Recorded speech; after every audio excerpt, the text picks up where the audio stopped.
સ્વાસ્થ્ય સેવાઓના નિયમોનું સરેઆમ ઉલ્લંઘન કરતો ચોંકાવનારો કિસ્સો સુરતના ઉન વિસ્તારમાંથી સામે આવ્યો છે।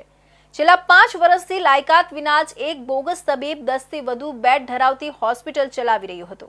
માત્ર એટલું જ નહીં પણ ગંભીર બીમારીઓ માટે 24 કલાક ઇમરજન્સી સેવાના બોર્ડ હેઠળ દર્દીઓના જીવને જોખમમાં મૂકી રહ્યો હતો। સુરતની સ્પેશિયલ ઓપરેશન ગ્રુપ અને જિલ્લા આરોગ્ય વિભાગની સંયુક્ત ટીમે દરોડો પાડીને આ મુન્નાભાઈ MBBSને ઝડપી પાડ્યું છે। ઝડપાયેલા આરોપીની ઓળખ તોફીક અહેમદ સફીક અહેમદ તરીકે થઈ છે, જે મૂળ ઉત્તર પ્રદેશના જોનપુરનો વતની છે। તોફીક અહેમદ MBBS કે MDની કોઈ પણ પ્રકારની માન્યતા પ્રાપ્ત ડિગ્રી ન ધરાવતો હોવા છતાં તેણે ઉન વિસ્તારમાં new life hospital and nursing હોમના નામે એક આખી હોસ્પિટલ શરૂ કરી દીધી હતી। SOGના અધિકારીઓએ જ્યારે આ રેસિડેન્શિયલ વિસ્તારમાં આવેલી હોસ્પિટલમાં દરોડો પાડ્યો ત્યારે તેઓ પણ આ બોગસ તબીબના ઓપરેશનનું કદ જોઈને સ્તબ્ધ થઈ ગયા હતા।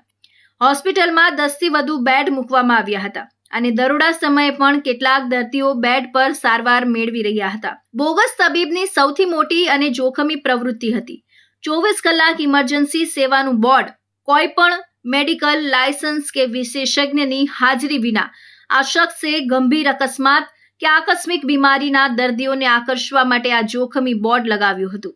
ઇમરજન્સીમાં આવતા ગંભીર દર્દીઓનો જીવ બચાવવા માટે જ્યારે યોગ્ય સારવારની જરૂર હોય ત્યારે ડિગ્રી વિનાનો આ શખ્સ દર્દીઓને આડેધડ એલોપેથિક દવાઓ અને ઇન્જેક્શનો આપીને તેમના જીવને દાવ પર લગાવી રહ્યું હતું।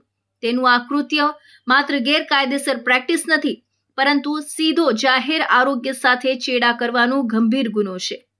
આ દરોડા દરમિયાન પોલીસ અને આરોગ્ય વિભાગની ટીમને હોસ્પિટલમાંથી જે સામાન અને મશીનરી મળી તે જોઈને ખ્યાલ આવ્યો કે આ બોગસ તબીબ કેટલા મોટા પાયે સારવારની આડમાં ગેરકાયદેસર પ્રવૃત્તિ ચલાવી રહ્યો હતો। હોસ્પિટલના ઓરડાઓમાંથી ઓપરેશન માટે વપરાતો સામાન અને સર્જિકલ સાધનો મળી આવ્યા। હૃદયની ગતિવિધિઓનું નિરીક્ષણ કરવા માટે વપરાતું ECG મશીન પણ જપ્ત કરવામાં આવ્યું હતું। SOGના અધિકારીઓએ જણાવ્યું કે સામાન્ય રીતે કોઈ MBBS ડોક્ટર પાસે પણ આટલા ઉપકરણો કે સુવિધાઓ ઉપલબ્ધ ન હોય તે તમામ સુવિધા બોગસ ડોક્ટરની હોસ્પિટલમાં જોવા મળી હતી। ઉપરાંત ઢગલાબંધ એલોપેથિક દવાઓ, શક્તિશાળી ઇન્જેક્શન અને સિરીઝનો વિશાળ જથ્થો પણ મળી આવ્યો હતો। પોલીસે ક્લિનિકમાંથી દવાઓ, ઇન્જેક્શન, સિરપ મળીને કુલ કિંમત 5,28,897ની મત્તાનો મુદ્દામાલ કબજે કર્યો છે। આરોપી તોફીક અહેમદે પૂછપરછમાં કબૂલ્યું છે કે તે છેલ્લા 5 વર્ષથી આ હોસ્પિટલ ચલાવી રહ્યો હતો। આટલા લાંબા સમય સુધી ગીચ રહેણાંક વિસ્તારમાં 10 બેડ અને 24 કલાક ઇમરજન્સી જેવી મોટી સેવાના બોર્ડ સાથે આ હોસ્પિટલ ચાલતી રહી અને જિલ્લા આરોગ્ય વિભાગની ટીમને તેની જાણ સુદ્ધા ન થઈ તે એક ગંભીર તપાસનો વિષય છે। આ ઘટના સમગ્ર સુરત શહેરમાં ચાલતા બોગસ તબીબોના રાફડા પર ફરી એકવાર સવાલ ઊભો કરે છે।